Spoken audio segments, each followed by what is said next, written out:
एका ठिकाणी एका परिसरामध्ये राहणारा एक तरुण होता. मागच्या अनेक वर्षापासून त्याचं लग्न होत नव्हतं, म्हणून तो जरा मोठ्या प्रमाणात परेशान झाला होता. पण मात्र कसं तरी घरच्यांनी इकडून तिकडून बघून त्याच्यासाठी एक सुंदर तरुणी बघितली होती आणि तिच्यासोबत याचं लग्न जमवलं होतं. मग लग्न जमलं म्हणल्यावर बघायचंच काम नाही. नवरदेव मोठ्या प्रमाणात उत्साही होता, कारण की त्याला बऱ्याच वर्षानंतर बायको मिळाली होती.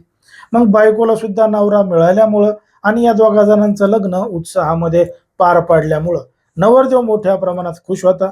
नवरदेवाच्या घरचे सुद्धा खुश होते, नवरीकडचे खुश होते. त्यांना वाटलं आता लग्नानंतर सगळं काही सुरळीतपणानं सुरू होईल आणि सगळं काही चांगल्या पद्धतीनं होईल.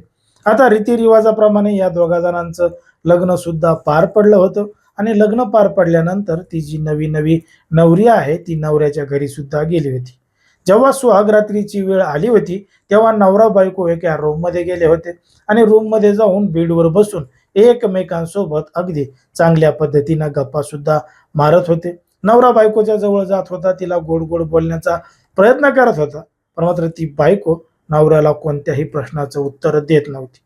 मग बायको का बोलत नाही, कशामुळे बोलत नाही, नाराज आहे का, तिला कोणत्या गोष्टीचा राग आलाय का, हे नवरा तपासून पाहत होता आणि तिला जवळ घेण्याचा प्रयत्न करत होता. जसा नवरा तिला जवळ घेण्याचा प्रयत्न करत होता तसं तिनं नवऱ्याचे दोन्ही हात झटकले आणि नवऱ्याला तिकडे ढकलून दिलं. माझ्याजवळ येऊ नको, मला बोलू नको, असं थेट नवरी पहिल्याच रात्री नवरदेवाला म्हणली. आता नवरदेवाला वाटलं ताणात असेल, तणावात असेल, म्हणून तो पहिल्या दिवशी तिला काही बोलला नाही आणि तिच्या मनामध्ये नेमकं काय आहे हे सुद्धा समजून घेण्याचा प्रयत्न केला नाही. मग तो सुद्धा न बोलता तशीच रात्र त्या ठिकाणी गेली. पण मात्र तरी सुद्धा नवरी नाराज होती, जास्त काही कोणासोबत बोलत नव्हती. मग दुसऱ्या दिवशी अचानक तिचा स्वभाव बदलला होता आणि तिनं स्वतः सगळ्यांना जेवण सुद्धा वाढलेलं होतं.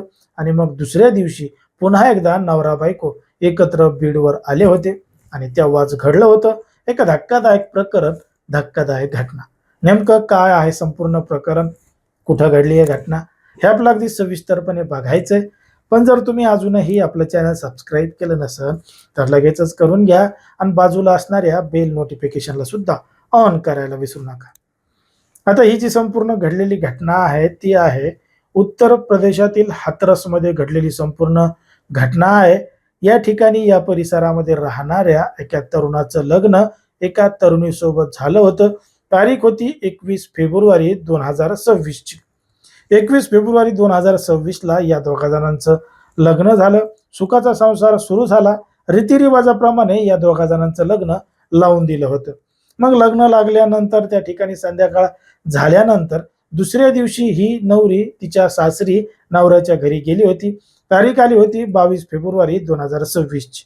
मग दुसऱ्या दिवशी त्या ठिकाणी गेल्यानंतर पहिल्या दिवशी जेव्हा त्यांची सुहागरात्रीची वेळ झाली होती तेव्हा त्या नवरीनं नवरदेवाला जवळच येऊ दिलं नव्हतं.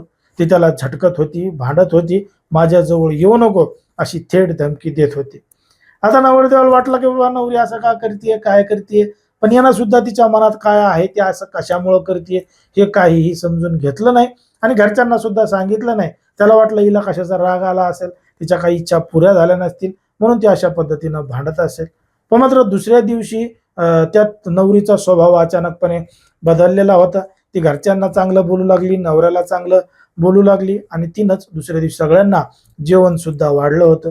मग जसं दुसऱ्या दिवशी सगळ्यांनी जेवण खावण त्या ठिकाणी केलं आणि मध्यरात्र झाली तेव्हा सगळेच सनाट झोपी गेले. एवढे सनाट झोपी गेले की इकडं त्या नवरदेवाचे आणि नवरीचे पुन्हा एकदा भांडणं लागले.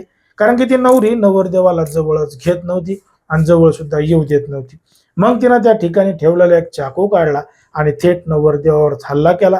मला जर हात लावला तर मी तुला ठार करीन, नाही स्वतःवर वार करून घेईन, अशी थेट धमकी त्यानं त्या ठिकाणी नवऱ्याला दिली आणि घरातले सोन्या चांदीचे दागिने काही रक्कम घेतली आणि घरामधून निघली आणि थेट फरार झाली, पसार झाली.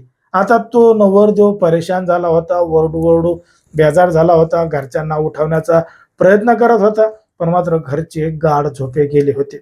जेव्हा सकाळ झाली घरचे झोपेतून उठले त्यांना चक्कर आल्यासारखं होत होतं, कारण की नवरीनं त्यांच्या जेवणामध्ये गुंगीचं औषध टाकलं होतं असं दुसऱ्या दिवशी समजलं होतं. मग जेव्हा त्या ठिकाणी त्यांनी नवरीच्या घरच्यांना बोलवलं, आजूबाजूच्या नातेवाईकांना बोलवलं, घडलेला प्रकार सांगितला, तेव्हा समजलं की ती नवरीचं अगोदरच एका जणासोबत लफडं चालू होतं. तो व्यक्ती सुद्धा तिच्या नात्यातलाच होता. त्याला तिच्यासोबत लग्न करायचं होतं. पण मात्र तिचं त्याच्यासोबत लग्न न झाल्यामुळं आणि घरच्यांनी तिचं लग्न जबरदस्ती लावून दिल्यामुळं तिने याच्यासोबत लग्न केलं होतं. पण मात्र तिला याच्यासोबत राहायचं नव्हतं, संसार करायचा नव्हता. म्हणून ती आता दुसऱ्याच व्यक्तीसोबत पळून गेली आहे आणि त्याच्यासोबतच संसार करणार आहे.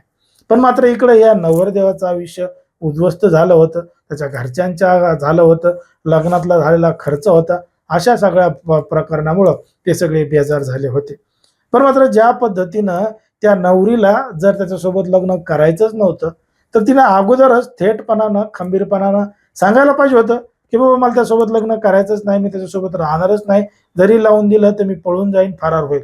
पण मात्र तिनं सुद्धा घरच्यांचं ऐकलं, हो, हो म्हणली आणि ऐन टायमाला जे करायचं ते केलं. त्याच्यामुळं दोनही परिवाराचं त्या ठिकाणी नाव गेलं आणि ही सगळी बातमी समोर आली आणि पोलीस ठाण्यामध्ये सुद्धा गेली. आता ज्या पद्धतीनं असे प्रकार घडतायत त्याच्यावर तुम्हाला नेमकं काय वाटतं? हे अगदी स्पष्टपणे कमेंटमध्ये सांगा. कारण की कोणाच्याही भावना दुखवणं, कोणाचंही मन दुखवणं हा आपला उद्देश नाही. समाजामध्ये जे घडतंय, मीडियामध्ये जे दिसतंय तेच सांगायचं काम आपण या ठिकाणी करत असतो. लोकांना सावध आणि सतर्क राहण्याचं सुद्धा आवाहन करत असतो आणि सांगत असतो, बघा कशा पद्धतीनं घडतंय आणि कशा पद्धतीनं दिसतंय.